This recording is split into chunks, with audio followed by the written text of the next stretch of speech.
আসসালামু আলাইকুম। কেমন আছেন সবাই? আমি আফরিন শিউলি। প্রতিদিনের মতো কিন্তু আজকেও আমি একটা নতুন ভিডিও নিয়ে চলে এসেছি। তো চলুন কথা না বাড়িয়ে ভিডিওটি শুরু করা যাক। আজকে কিন্তু আমি উত্তরবঙ্গের একটি স্পেশাল খাবার যেটার নাম হচ্ছে তিলের ভর্তা। সেই ভর্তাটার রেসিপিটা সবাইকে দিব। এটি আসলে যারা উত্তরবঙ্গের সেরাই ভালোভাবে চিনবেন।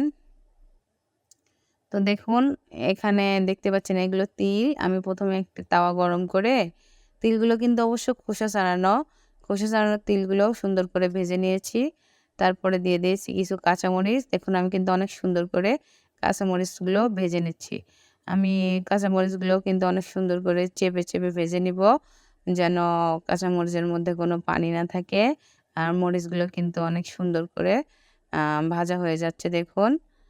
আমি অনেক সুন্দর করে মরিচগুলো ভেজে নিচ্ছি। আর তিলের ভর্তা কিন্তু তেল ছাড়াই যেহেতু তিলই একটি তৈলাক্ত খাবার তো তেল ছাড়াই করতে হয়।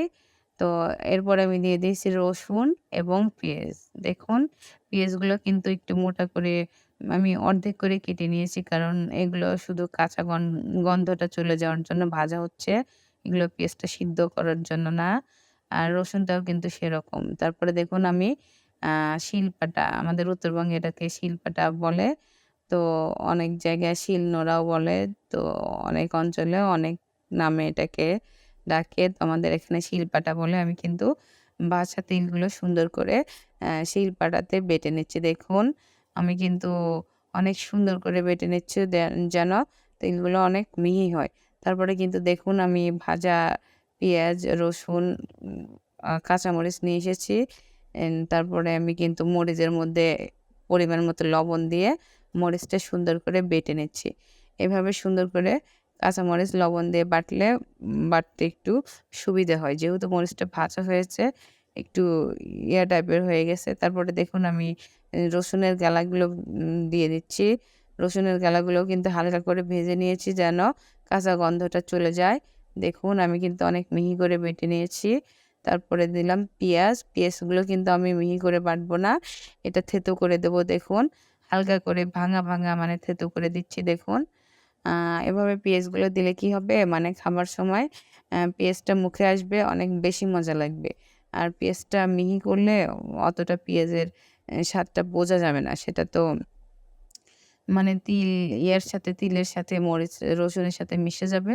অতটা বোঝা যাবে না। আর বিশেষ করে এই খাবারটাতে মানে খাবারের স্বাদটা বাড়ায় কিন্তু পেঁয়াজ। তো দেখুন আমি কিন্তু পেঁয়াজটা থেতো করে নিয়ে কিন্তু আমি সুন্দর করে মেখে নিচ্ছি। তো আমি আগেই বলেছিলাম এটা একটা তৈলাক্ত খাবার। তো এখানে তেল ব্যবহার করার দরকার নাই। তো দেখুন আমি কিন্তু এখন সম্পূর্ণটা মেখে নিচ্ছি দেখুন। আ সুন্দর করে মেখে নিচ্ছি। তো আ আমার মাখা শেষ। তো দেখুন অনেক লোভনীয় হয়েছে। ধন্যবাদ সবাইকে। আসসালামু